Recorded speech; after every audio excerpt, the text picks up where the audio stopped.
This story happened a few years ago during a camping trip with a few of my close friends. We had heard about a secluded forest on the outskirts of town, said to be a beautiful, untouched wilderness. But little did we know it had a dark history. The place was known as the Whispering Woods because of the strange noises people often heard there, especially at night. Most locals avoided it, and the few who dared to enter came back with strange, unsettling tales. Being adventurous and curious, we decided to ignore the warnings and spend the weekend camping in this mysterious forest. There were 6 of us in total. We were young, full of energy, and excited to spend time in nature. The journey into the forest was uneventful at first. The path was narrow, with thick trees on both sides, and the sunlight barely filtered through the canopy above. It was peaceful, beautiful even, but the deeper we ventured, the more the air seemed to grow thick, heavy with tension. We set up camp near a small clear stream that ran through the forest. It was peaceful, and for a while we enjoyed the tranquility. But when night fell, the forest came alive in ways that made us uneasy. The sounds of nocturnal animals were louder than expected, and strange rustling noises echoed from the dark woods around us. We joked and laughed it off, trying to ignore the creeping discomfort. As we sat around the campfire, we began to hear faint whispers.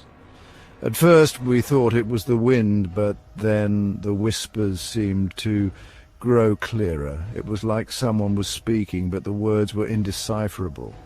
We fell silent, staring at each other, but no one said anything. The whispers continued, and the air grew colder, even though the fire was roaring brightly. The temperature dropped so suddenly that we could see our breath in the air. "Did you hear that?"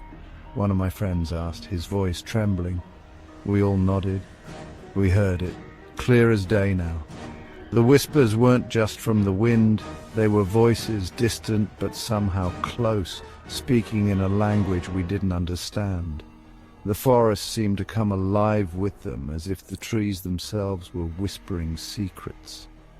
We decided to investigate, walking deeper into the woods with our flashlights. The further we walked, the more the whispers seemed to grow louder. It felt like the forest itself was alive, like the trees were watching us, waiting. Suddenly we came across a small clearing, and in the center of it stood an old, abandoned cabin. It was completely out of place, its structure dilapidated and covered in moss. The windows were shattered, and the door hung off its hinges. It looked ancient, as though it had been untouched for decades, but something about it felt wrong. We hesitated, but curiosity got the better of us, and we decided to enter.